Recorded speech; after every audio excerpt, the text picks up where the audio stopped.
عید غدیر کی حقیقت تو یہ ہے کہ عید غدیر اللہ کے رسول آخری حج ادا کر کے مقام غدیر ہم پر، تو آپ نے فرمایا میں بغیر وحی خدا کے بولتا نہیں، میں وہ بولتا ہوں کہ جو پروردگار چاہتا ہے۔ اور اس کے بعد مولا علی کی ولایت کا اعلان کیا، اور ہر کسی نے مولا علی کی ولایت کا اعلان کیا اور مولا علی کی ولایت پر لبیک کہا۔ جس طرح اللہ کے رسول نے بڑی عظیم ترین حدیث ہے جس کو اہل سنت تمام علماء نے لکھا، من کنت مولا فہذا علی مولا، یعنی یہ حدیث اللہ کے رسول نے بیان کی، اور ان 1.25 لاکھ حاجیوں کے مجمع میں تمام صحابی نے اللہ کے رسول کو دیکھا اور مولا علی کی ولایت کو اپنی آنکھوں سے دیکھا۔ اتنا بڑا عظیم ترین دن تھا، لہذا یہ عید غدیر کی حقیقت ہے۔ اس کے علاوہ کوئی اس کی جس طرح لوگ کہتے ہیں کہ جی یہ فلاں صحابی کی خوشی میں جو ہے وہ یہ خوش ہوتے ہیں، عید مناتے ہیں، نہیں، یہ عید غدیر ہو یا عید مبالہ، اس میں ایک مخصوص واقعے کی طرف قرآن مجید نے بیان کیا ہے۔ سورہ مائدہ میں یہ پورے کا پورا واقعہ اللہ کی ذات نے بیان کیا ہے، لہذا عید غدیر کے دن عید منائیں، خوشی منائیں، یہ بہت بڑا اجر اور بہت بڑا ثواب ہے۔ یہ کہنے کی جرات کسی میں نہیں ہے کہ یہ حدیث ضعیف ہے یا رسول نے یہ نہیں کہا تھا۔ سب کہتے ہاں کہا تھا، کیا کہا تھا؟ کہا تھا من کنت مولا فہذا علی مولا، مگر مولا کے معنی دوست کے ہیں، آقا کے نہیں ہیں۔ یہ تو آپ کے ذوق کی بات ہے کہ آپ رسول کو آقا سمجھتے ہیں یا دوست۔ علی کے بارے میں فیصلہ بعد میں کیجیے گا، پہلے رسول کی بات ہے۔ رسول نے کہا من کنت مولا، میں جس کا مولا ہوں، پہلے اس کا ترجمہ کیجیے۔ جب رسول نے کہا من کنت مولا، میں جس کا مولا ہوں، رسول نے کہا میں جس کا مولا ہوں، آپ رسول کو رسول سمجھتے رہے یا دوست؟ رسول کو حاکم سمجھتے رہے یا دوست؟ رسول کو آقا سمجھتے رہے یا دوست؟ جو رسول کو سمجھتے رہے وہی علی کو سمجھیے۔ آپ نے دوست سمجھا ہوگا، دوست سمجھتے رہیے۔ ہم نے رسول کو آقا مانا، ہم علی کو آقا مانتے۔ نحمده ونصلي على رسوله الكريم، اما بعد فاعوذ بالله من الشیطان الرجیم، بسم اللہ الرحمن الرحیم۔ محترم سامعین، اس ویڈیو میں آپ نے دیکھا کیسے یہ عید غدیر خم کے نام سے ایک خوشی کا اظہار اور اس کو اجر ثواب بتا رہا ہے۔ آج کے اس مجلس میں مختصراً ہم کچھ چیزوں کو ذکر کریں گے۔ تمام اہل اسلام خصوصاً بچے کو اس بات کا علم ہے کہ اسلام میں، شریعت میں ہمیشہ 2 عیدیں ملتی ہیں۔ ایک عید کا نام عید الفطر ہے اور ایک کا نام عید الاضحیٰ ہے۔ پوری تاریخ اسلام اٹھا کر دیکھیں، ان 2 عیدوں کے علاوہ کسی تیسری عید کا تصور ہمیں نہیں ملتا، یا تو عید الفطر ہے اور یا عید الاضحیٰ ہے۔ لیکن اس کے علاوہ ایک تیسری عید کا تصور پیش کرنا یہ ظاہر اہل بدعت کا شعار ہے۔ اب تیسرے عید کے نام سے ایک تو اہل بدعت نے 12 ربیع الاول کو عید میلاد النبی کے نام سے ایک عید کا نام عید شروع کیا، جس کا اسلام سے کوئی تعلق نہیں ہے۔ صحابہ کرام نے، نبی علیہ السلام نے، اور آج تک جتنا بھی اہل حق طبقہ ہے، کسی نے بھی یہ 12 ربیع الاول کو عید نہیں منایا۔ آج ہم اس عید کے متعلق بحث نہیں کریں گے کہ وہ عید کیسا ہے، جائز ہے یا نہیں ہے۔ آج جس عید کے متعلق ہم بات کریں گے وہ ایک اور عید ہے جس کو اہل کفر نے ایک خاص اپنا خوشی کا موقع بنایا ہے، اس کے حوالے سے آج ہم بات کریں گے، اور اس عید کا نام ہے عید غدیر خم۔ اس کی حقیقت کو انشاءاللہ ہم واضح کریں گے۔ تو یہ بات جان لے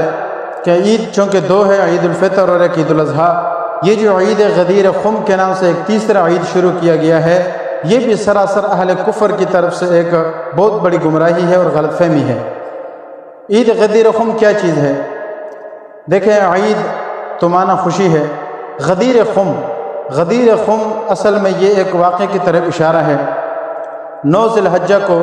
آپ صلی اللہ علیہ وسلم جب آخری مرتبہ حج ادا کر کے واپس آئے تو اس وقت ایک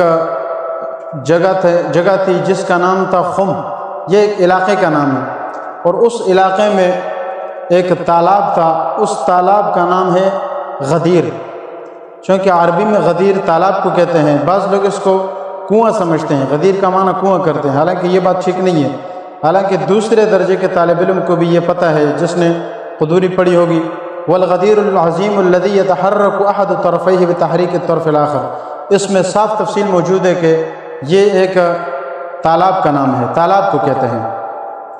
چنانچہ تالاب اور جو خم کے علاقے میں تالاب تھا اس وجہ سے اس کو غدیر خم کہا جاتا ہے۔ تو اس کے پیچھے کیا پس منظر ہے؟ آپ صلی اللہ علیہ وسلم نے 9 ذی الحجہ کو جب حج کا خطبہ دیا اور اس کے بعد جب آپ واپس چلے گئے تو جو صحابہ کرام آپ صلی اللہ علیہ وسلم کے ساتھ حج کے لیے آئے تھے،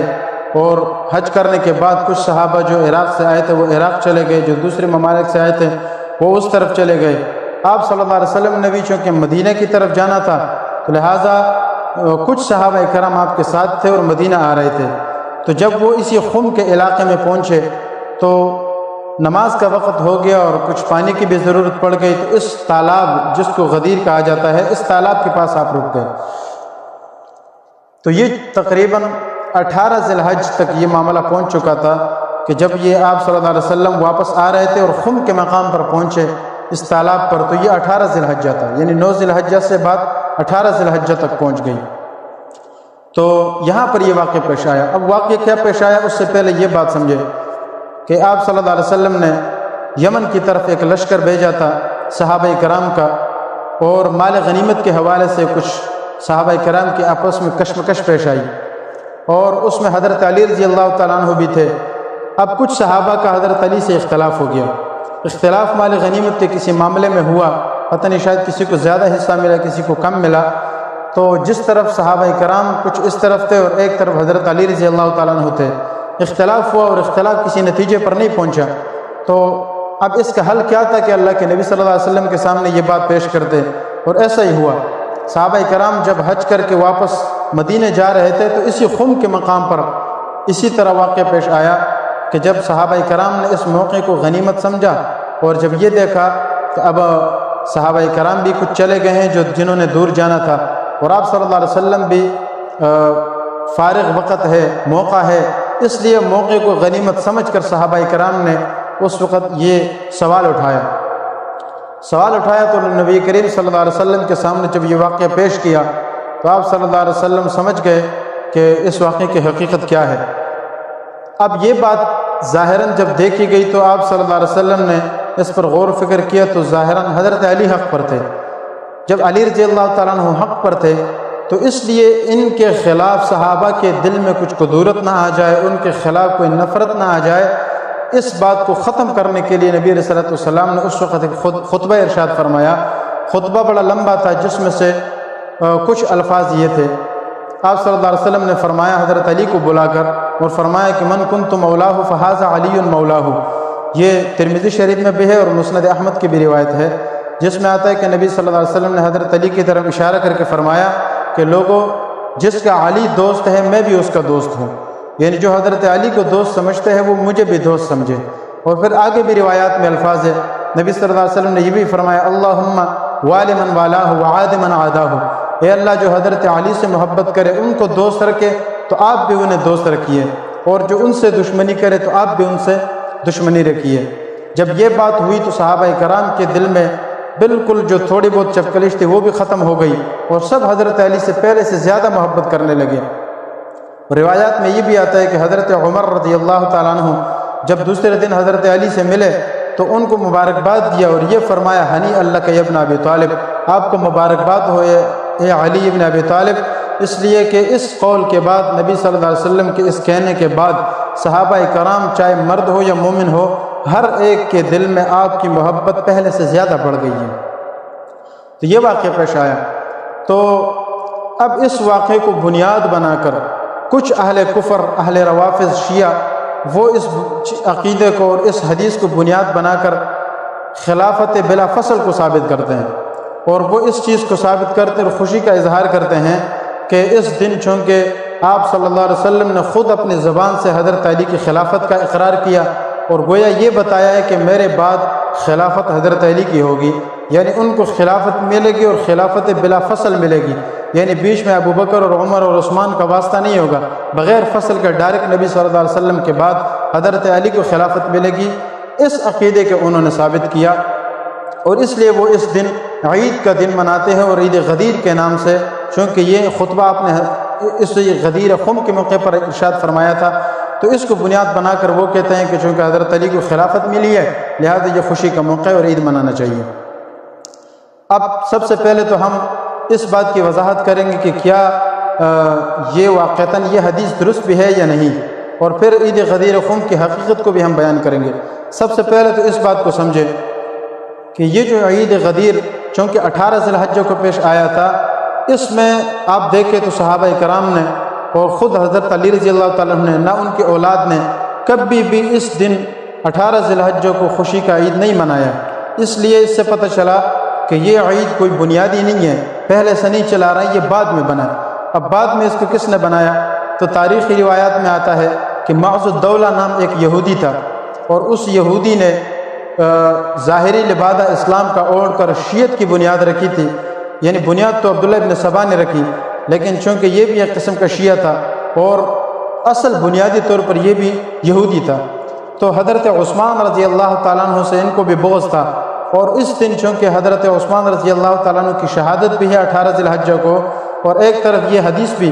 تو ظاہراً وہ حدیث لایا اور خلافت کا نعرہ لگایا، لیکن اس کے پیچھے حضرت عثمان رضی اللہ تعالیٰ عنہ کا وہ بغض چھپا ہوا ہے کہ چونکہ اس دن ان کی وفات ہوئی ہے، اسی دن وہ خوشی کے نام سے عید مناتے ہیں اور پیچھے نام اس خلافت بلا فصل کا لیتے ہیں۔ تو گویا حقیقت کیا ہے؟ اس معز الدولہ نامی یہودی شخص، اس نے یہ تحریک اس لیے شروع کی کہ حضرت عثمان رضی اللہ تعالیٰ عنہ کا اس کا بغض جو ہے وہ دل میں، جو وہ دل کے اندر جو بغض ہے اس کو ظاہر کیا جائے اور خوشی منائی جائے، اس لیے عید غدیر خم کے نام سے یہ عید مناتے ہیں۔ ایک بات تو یہ، دوسری بات یہ ہے کہ یہ جو معز الدولہ یہودی تھا، اس نے صرف اس چیز کی بنیاد نہیں رکھی ہے، آپ دیکھیں 352 ہجری میں یا 351 ہجری میں انہوں نے یہ چیز بھی شروع کیا، اور اسی دن تقریباً انہوں نے یہ جو ماتم کرتے ہیں اس ماتم کی بنیاد بھی اس نے رکھی، اور اسی 352 ہجری میں یا اس کے آگے پیچھے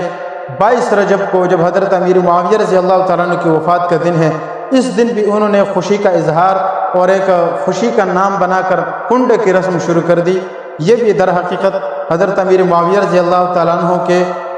خلاف اس بغض کا اظہار کرنا ہے اور خوشی منانا ہے۔ تو ایک طرف امیر معاویہ رضی اللہ عنہ کا بغض، دوسری طرف حضرت عثمان کا بغض، تو بنیاد گویا کہ وہ یہودیت ہے۔ ایک بات تو یہ، دوسری بات یہ ہے کہ اس حدیث سے کیا خلافت بلا فصل ثابت ہوتا بھی ہے یا نہیں ہے؟ تو اس سے پہلے یہ بات سمجھے کہ یہ جو حدیث ہے، اس حدیث کے بارے میں جرح اور تعدیل کے جتنے بھی ائمہ ہیں تقریباً سب نے اس حدیث کو ضعیف کہا ہے، اور ضعیف کہنے کے بعد یہ حدیث چونکہ ضعیف ہے، اس لیے اس حدیث سے خلافت جیسے بڑے امر کا استدلال کرنا اور اس کو ثابت کرنا یہ سراسر لا علمی اور جہالت ہے۔ اس سے خلافت جیسا مسئلہ ثابت ہو ہی نہیں سکتا ہے، کیونکہ یہ حدیث بالکل کمزور درجے کی ہے۔ اچھا، اس کو اگر فضائل میں ذکر کیا جائے تو چونکہ ضعیف حدیث فضائل میں چل جاتی ہے، حضرت علی کی فضیلت میں اس کو ذکر کر دیتے پھر ٹھیک ہے، فضیلت تک تو بات ٹھیک ہے، لیکن جو عقیدہ یہ لوگ ثابت کرتے ہیں اور پھر خصوصاً خلافت اور یہ امامت کا مسئلہ جو ان کے ہاں توحید سے بھی بڑھ کر ہے، رسالت سے بھی بڑھ کر ہے، ان بنیادی عقائد سے بڑھ کر ان سے بھی بڑا عقیدہ امامت اور خلافت کا وہ اس سے ثابت کرتے ہیں، تو اتنا بڑا عقیدہ اس سے ضعیف حدیث سے ثابت نہیں ہو سکتا، زیادہ سے زیادہ اس سے فضیلت ثابت ہو جائے گی۔ پھر ایک بات یہ بھی سمجھے کہ کیا اس حدیث میں جو مولا کا لفظ آیا ہے اس سے خلافت ثابت ہوتی بھی ہے یا نہیں؟ مولا کا معنی کیا ہے؟ دیکھو، مولا کے تقریباً 50 معنی علماء نے ذکر کیے ہیں، وہ 50 معنی بہت زیادہ ہے، میں صرف آپ کو مختصراً بڑے بڑے معنی ذکر کر دیتا ہوں۔ ایک تو مولا کا معنی آقا اور سردار بھی آتا ہے، دوسرا اس کا معنی غلام بھی آتا ہے، تیسرا اس کا معنی دوست بھی آتا ہے، اور بھی بہت سارے معنی آتی ہیں۔ اس کا ایک معنی غلام بھی ہے، اس کی دلیل کیا ہے کہ ایک جگہ رسول اللہ صلی اللہ علیہ وسلم نے اپنے آزاد کردہ غلام حضرت زید بن ثابت، زید بن حارثہ رضی اللہ تعالیٰ عنہ یا زید بن اسامہ تھا، ان سے فرمایا تھا جو آپ کے آزاد کردہ غلام تھے، جو کہ زید بن محمد کے نام سے مشہور تھے، ان کے بارے میں آپ صلی اللہ علیہ وسلم نے ارشاد فرمایا کہ اے زید، یا زید انت اخونا و مولانا، اے زید آپ ہمارے بھائی بھی اور ہمارے مولا بھی ہیں، اور یہاں بالاتفاق مولا کا معنی سردار اور آقا نہیں ہے، کیونکہ حضرت زید کبھی بھی آپ کے سردار اور آقا نہیں ہیں، آپ خود ان کے سردار تھے، اس لیے یہاں اس کا معنی یا تو دوست ہوگا یا زیادہ سے زیادہ غلام ہوگا۔ اسی طرح اس کا ایک معنی اگر سردار اور آقا بھی ہو تو وہ موقع مناسبت سے اس کا معنی بنتا ہے، جو کہ یہاں نہیں بن سکتا، اور یہاں اس کا معنی ہر جگہ یہ مولا کا معنی آقا اور سردار نہیں ہوتا، ورنہ میں قرآن سے ایک آیت پیش کرتا ہوں، اس سے بھی آپ کو پتہ چل جائے گا۔ جیسے سورۃ تحریم میں قد سمع اللہ کے آخری صورت میں پہلے رکوع میں اللہ رب العزت فرماتے ہیں نبی علیہ السلام کے بارے میں کہ فَإِنَّ اللَّهَ هُوَ مَوْلَاهُ وَجِبْرِيلُ وَصَالِحُ الْمُؤْمِنِينَ، کہ نبی صلی اللہ علیہ وسلم اکیلے نہیں ہیں بلکہ اللہ بھی ان کا مولا ہے، جبریل بھی ان کا مولا ہے، اور صالح مومنین جتنے بھی ہے وہ سب آپ کے مولا ہے۔ اب دیکھو صالح مومنین اور جبریل یہ آپ صلی اللہ علیہ وسلم کے مولا ہے، تو کیا مطلب آپ کے آقا اور سردار ہیں؟ ایسا تو کوئی نہیں ہے، بلکہ اس کا معنی مولا ہے، مطلب یہ ہے کہ یہ بھی آپ صلی اللہ علیہ وسلم کے دوست ہیں۔ اس کا مطلب ہے کہ آپ اکیلے نہیں ہیں، آپ کا دوست اللہ تعالیٰ بھی ہے، جبریل بھی ہے، اور صالح مومنین بھی ہے، تو یہاں بھی معنی کیا ہے؟ دوست ہے۔ کچھ روایات یا آیات ایسی ہے کہ جس سے یہ لوگ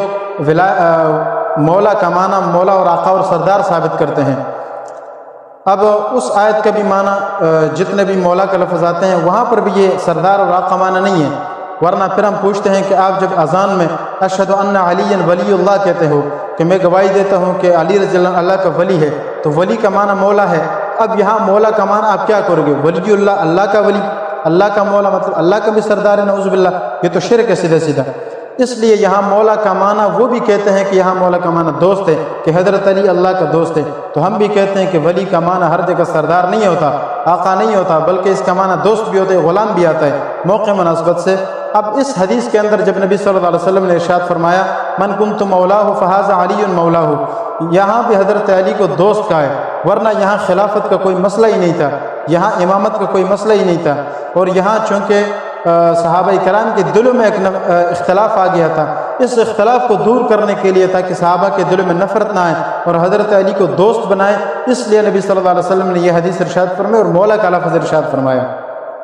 اب خود اس حدیث میں کچھ الفاظ ایسے ہیں، اگر آپ اس پر غور کریں تو آپ کو پتہ چلے گا کہ اس حدیث میں مولا کا معنی دوست ہی ہے، آقا اور سردار اور خلیفہ نہیں ہو سکتا۔ کیوں؟ دیکھو اگر یہاں پر اس آیت حدیث میں مولا کا معنی ہم سردار اور آقا اور خلیفہ لے لیں تو اس میں کیا خرابی لازم آئے گی؟ اس میں ایک خرابی تو یہ لازم آئے گی کہ آپ صلی اللہ علیہ وسلم نے دیکھو اس حدیث میں ارشاد فرمایا کہ جس کا میں مولا ہوں حضرت علی بھی مولا ہے۔ اب اس حدیث کا کسی لفظ میں کوئی بھی یہ معنی نہیں کر سکتا کہ آپ نے یہ فرمایا ہو کہ میں مولا ہوں اور میرے بعد حضرت علی مولا ہے، یہ بعد کا لفظ اس حدیث میں ہے ہی نہیں، لہٰذا سب کے نزدیک اس کا یہی معنی ہے کہ جب ابھی اس کا میں بھی مولا ہوں اور حضرت علی بھی مولا ہے۔ اب اگر اس میں خلیفہ کا معنی لیا جائے تو اس سے یہ خرابی لازم آئے گی کہ آپ صلی اللہ علیہ وسلم نے گویا یہ فرمایا کہ میں بھی خلیفہ اور حضرت علی بھی خلیفہ ہے، اور یہ بالاتفاق مسئلہ ہے کہ ایک وقت میں دو خلیفہ نہیں ہو سکتے، دو سردار ہو ہی نہیں سکتے، تو اس کا معنی پھر کیا کرو گے آپ؟ اور ایک حدیث میں بھی آپ صلی اللہ علیہ وسلم نے ارشاد فرمایا کہ جب ایک آدمی کسی علاقے میں ایک سردار اور امام موجود ہے، خلیفہ موجود ہے، اور اس کے ہاتھ پر لوگوں نے بیعت بھی کی ہوئی ہے، اب اس کے ہوتے ہوئے ایک اور بندہ آ کر لوگوں سے بیعت لینا شروع کرے اور یا یہ دعویٰ کر دے کہ میں خلیفہ ہوں، آج کے بعد میں تمہارا خلیفہ ہوں، گویا کہ دوسرا خلیفہ بن جائے پہلے خلیفے کی موجودگی میں، تو یہ صحیح مسلم کی حدیث آپ صلی اللہ علیہ وسلم نے فرمایا اس کو قتل کرو۔ اس کا مطلب یہ ہے کہ ایک وقت میں دو خلیفہ ہو ہی نہیں سکتے، ایک ہی خلیفہ ہوگا۔ جب ایک خلیفہ ہے تو پھر اس حدیث میں جب نبی علیہ السلام نے فرمایا جس کا میں مولا ہوں حضرت علی بھی مولا ہے، میں خلیفہ ہوں تو حضرت علی بھی خلیفہ ہے، تو گویا دونوں ایک وقت میں جمع ہو گئے، اور یہ تو صاف پتہ چل گیا کہ یہ ہو نہیں سکتا۔ اس سے بھی پتہ چلا کہ یہاں مولا کا معنی آقا اور سردار نہیں ہے بلکہ دوست ہے۔ اسی طرح ایک اور جملہ بھی آپ اگر غور کریں تو اس حدیث سے آپ کو پتہ چلے گا۔ میں نے آپ کو حدیث کا اگلا ٹکڑا بھی سنایا، آپ صلی اللہ علیہ وسلم نے یہ بھی ارشاد فرمایا اللہم والی من والاہ وعاد من عاداہ، اے اللہ جو حضرت علی کو دوست رکھے آپ بھی انہیں دوست رکھیے، اور جو ان سے دشمنی کرے تو آپ بھی ان سے دشمنی رکھیے۔ اب یہاں آپ صلی اللہ علیہ وسلم نے من کنت مولاہ کا لفظ پہلے ارشاد فرمایا کہ جس کا علی مولا ہے، میں مولا ہوں، علی بھی مولا ہے، یہاں مولا کا معنی دوست ہے۔ کیوں؟ اگلا جملہ بتا رہا ہے، آپ صلی اللہ علیہ وسلم نے جب یہ فرمایا نا کہ جس کو علی رضی اللہ تعالیٰ عنہ کو دوست رکھے اللہ آپ بھی اسے دوست رکھیے، جو ان سے دشمنی کرے تو آپ بھی ان سے دشمنی رکھیے، یہاں اللہ کے نبی صلی اللہ علیہ وسلم نے دشمنی کا لفظ لایا، اور یہ دشمنی کا لفظ لانا یہ اس بات کی واضح دلیل ہے کہ اس سے پہلا جو لفظ ذکر ہے وہ دوستی ہے، کیونکہ دشمنی ہمیشہ دوستی کے مقابلے میں آتی ہے۔ اور یہاں آپ صلی اللہ علیہ وسلم نے فرمایا کہ اللہ آپ اس کو بھی دشمن رکھیے جو ان سے دشمنی رکھے۔ اس کا مطلب یہ ہے کہ اس سے پہلا جو لفظ آیا ہے وہ دوستی کا ہے، اور دوستی کے لیے اللہ کے نبی صلی اللہ علیہ وسلم نے مولا کا لفظ لایا، تو پتہ چلا کہ یہاں مولا کا معنی دوست ہے۔ کیوں؟ اس لیے کہ اگلا جملہ دشمنی ہے، اور دشمنی دوستی کے مقابلے میں آتی ہے۔ جب یہ ساری باتیں واضح ہو گئی تو اس سے پتہ چلا کہ اس حدیث سے، ایک تو ضعیف حدیث ہے، خلافت کا استدلال تو کسی صورت میں بھی نہیں ہو سکتا، اس لیے اس حدیث کو گویا ظاہری طور پر بنیاد بنا کر